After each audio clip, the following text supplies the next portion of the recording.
પરથી બીજા પેજ પર તમે કઈ રીતે રીડાયરેક્ટ થઈ શકો, ઓકે, પ્લસ સાથે વેલ્યુઝ કઈ રીતે ટ્રાન્સફર કરી શકો. ઓકે, સો લાસ્ટ ટાઈમ આપણે આટલી વસ્તુ શીખ્યા હતા કે આ સેકન્ડ બટન હતું, તમે આની પર ક્લિક કરો એટલે સેકન્ડ પેજ ઓપન થતું હતું, તો આને કહેવાય પુશ અને આ કહેવાય પોપ.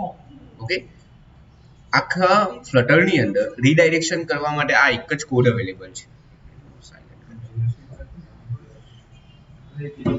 સો રીડાયરેક્શનમાં રીડાયરેક્શન માટે આ એક જ કોડ અવેલેબલ છે, એટલે ખાલી તમારે સ્ક્રીનનું નામ બદલા કરવાનું. ઓકે, તો આજે આપણે શીખીએ છીએ કે ફોર એક્ઝામ્પલ આ સ્ક્રીન પર કોઈ એક વેલ્યુ છે, એ વેલ્યુને મારે નેક્સ્ટ પેજ પર પાસ કરવી હોય તે કઈ રીતે થાય. ઓકે, સો એના માટે આપણે એક ટેક્સ્ટ ફિલ્ડ લઈએ. આપણે એવું કોડિંગ કરીએ છીએ કે ટેક્સ્ટ ફિલ્ડમાં તમે કઈ વસ્તુ એન્ટર કરો તો એ નેક્સ્ટ પેજ પર નેક્સ્ટ પેજ પર એ વેલ્યુ પાસ થઈ જાય.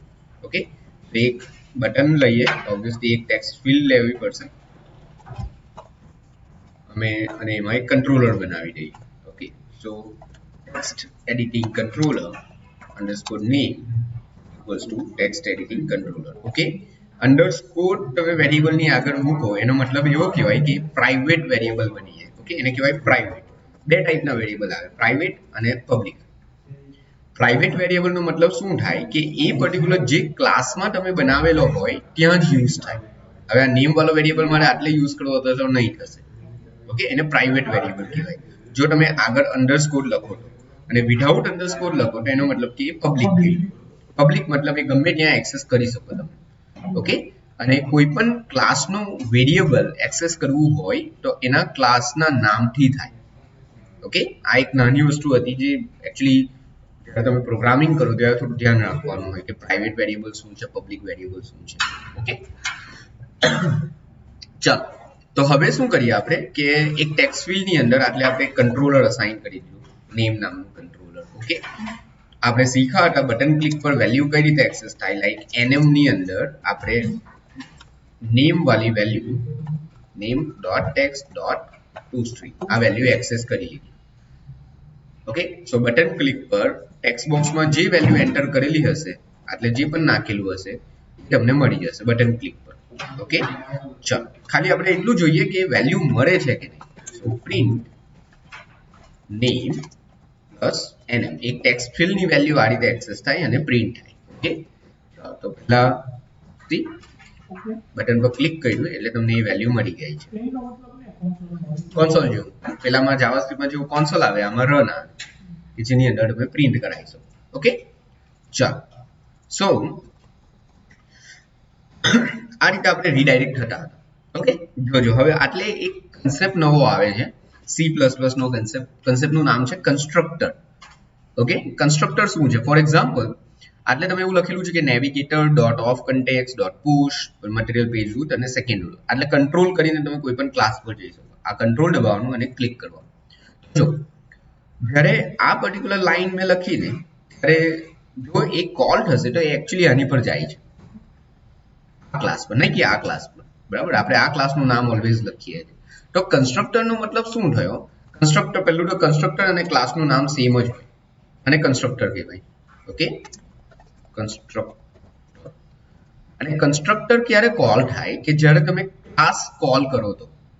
ઓકે, સી હવે હું કંટ્રોલ કરીને આ ક્લિક કરું તો જોઈએ આટલે આવે છે. અત્યાર સુધી આટલે આવતું હતું, બટ બીકોઝ ત્યારે કોઈ કન્સ્ટ્રક્ટર અવેલેબલ નહીં હતું તો ઓબ્વિયસલી એ ત્યાં જાય. બટ હવે કન્સ્ટ્રક્ટર અવેલેબલ છે તો એ ત્યાં જાય છે આ જગ્યા પર. એનો મતલબ શું થયો કે જ્યારે પણ તમે આ લાઈન લખો છો ત્યારે આ ક્લાસની અંદર આ જે કન્સ્ટ્રક્ટર છે એ કોલ થાય. ક્લિયર? ઓકે, ચાલો આટલે આપણે એક વેરિયેબલ લઈ લઈએ વેર ફર્સ્ટ નેમ. અત્યાર સુધી આપણે જે બધું કામ કરતા હતા તે આ ક્લાસમાં જ કામ કરતા હતા, હવે આ ક્લાસની અંદર પણ કામ આવશે. અને આ જગ્યા પર કન્સ્ટ્રક્ટરની અંદર હું આ રીતે એક પેરામીટર પાસ કરી દઉં છું. આપણે જાવાસ્ક્રિપ્ટમાં શીખ્યા હતા પેરામીટર a b c 10 અને 10 ની વેલ્યુ એ રીતે પાસ કરતા. તો આની અંદર તમે આવું લખી શકો this dot first name. this dot first name એટલે આ ફર્સ્ટ નેમ એટલે એક્સેસ થઈ ગયું.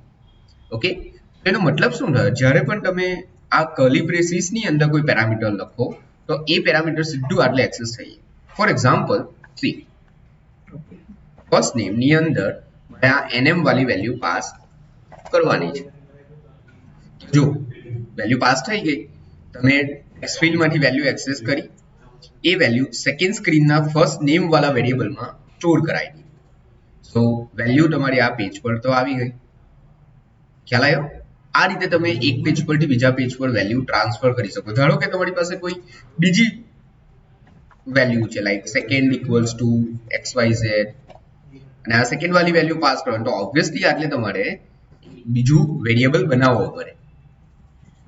જેટલી વેલ્યુ પાસ કરવી હોય તેટલા આટલે પેરામીટર પાસ કરી દેવાનું. is dot last name. Okay, so આટલે લાસ્ટ નેમમાં આ સેકન્ડ વાળી વેલ્યુ પાસ થાય. આ રીતે તમે એક પેજ પરથી બીજા પેજ પર વેલ્યુને ટ્રાન્સફર કરી શકો. ઓકે, હવે આ વેલ્યુ ઓબ્વિયસલી આટલે એક્સેસ કરવાની છે આપણે, તો આપણે આટલે એક્સેસ કરીએ. હવે સમજો, જો આપણે આટલે કોઈ વેરિયેબલ બનાવતા હતા like j equals to blank, તો જે વેલ્યુ આટલે ડિરેક્ટલી એક્સેસ થઈ જતી હતી. બરાબર, આ એક્સેસ થઈ. બટ અત્યારે જો આ જે બે વેલ્યુ છે એ એકચ્યુઅલી આ ઉપરના ક્લાસમાં છે. બરાબર, સો જો ઉપરના ક્લાસમાંથી તમારે કોઈ પણ વેરિયેબલ એક્સેસ કરવું હોય તો આગળ લખવાનું વિજેટ ફર્સ્ટ નેમ આવી ગયો, એટલે વિજેટ આપણે જોઈએ લાસ્ટ નેમ વિજેટ આગળ લખવાનું જો આ ક્લાસમાંથી કોઈ પણ વેરિયેબલ આટલે એક્સેસ કરવા હોય તો. ઓકે, સો જોઈએ આટલેથી મેં ઇનપુટ આપ્યું abc xyz. જો જે વેલ્યુ તમે આટલેથી આટલે લખો છો એ નેક્સ્ટ પેજ પર પાસ થઈ જાય છે. ઓકે, પાછું એકવાર રિપીટ કરીએ કે કઈ રીતે તમે એક પેજ પરથી બીજા પેજ પર વેલ્યુ ટ્રાન્સફર કરી શકો. એના માટે તમારે એક કન્સ્ટ્રક્ટર બનાવવાનું. એટલે જેટલી વેલ્યુ આગળના પેજ પરથી તમે લાવવાનો છો એટલા વેરિયેબલ બનાવી દેવાના. એને ધીસ ડોટ કરીને કર્લી બ્રેસીસની અંદર લખી દેવાનું. ઓકે, આટલેથી તમારે પેરામીટર સિમ્પલ જે વેરિયેબલનું નામ હોય એક પેરામીટરનું નામ હોય. સો ફર્સ્ટ નેમ કરીને nm સ્ટોર કર્યો, લાસ્ટ નેમ કરીને સેકન્ડ સ્ટોર કરાય અને આ પેજ પર રિડાયરેક્ટ થઈ. આ ક્લાસના વેરિયેબલ તમારે જો નીચેના ક્લાસમાં યુઝ કરવું હોય તો આગળ લખી દેવાનું વિજેટ. ક્લિયર? સો આ રીતે તમે એક પેજ પરથી બીજા પેજ પર વેલ્યુઝ ટ્રાન્સફર કરી શકો.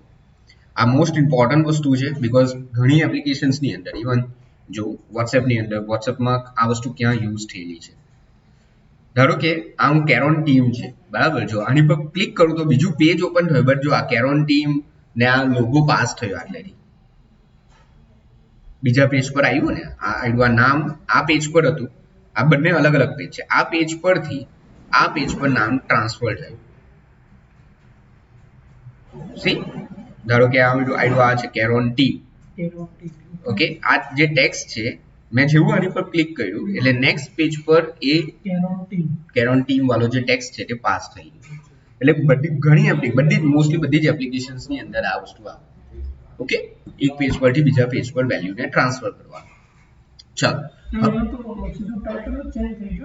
હા, તો ટાઇટલ આ પેજ પરથી બીજા પેજ પર ટાઇટલ મોકલું ને એવું થયું કે આ પેજમાં બધા લિસ્ટ છે અને એની પર ક્લિક કરે તો એ ટાઇટલ નેક્સ્ટ પેજ પર પાસ થયું. હા, એ તો આ વસ્તુ તમે ટાઇટલમાં પણ લખી જ શકો ને.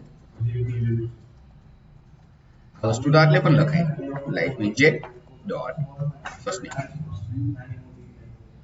સો આટલે જે તમે લખો છો યસ ટાઇટલ પણ પાસ થાય.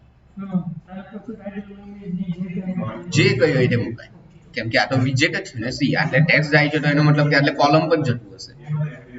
કોલમ રો કન્ટેનર પણ ઇવન જાય, બટ કન્ટેનર ઓબ્વિયસલી કોઈ નહીં મૂકે એફબારમાં, એટલી જગ્યા જ નથી આપણી પાસે. ઓકે, ચાલો.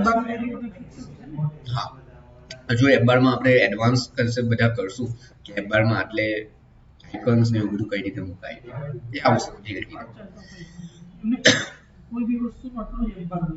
આટલું જ એફબાર ને કોઈ એપમાં તો એફબાર લઈ પણ નહીં, જાતે જ બનાવી દે.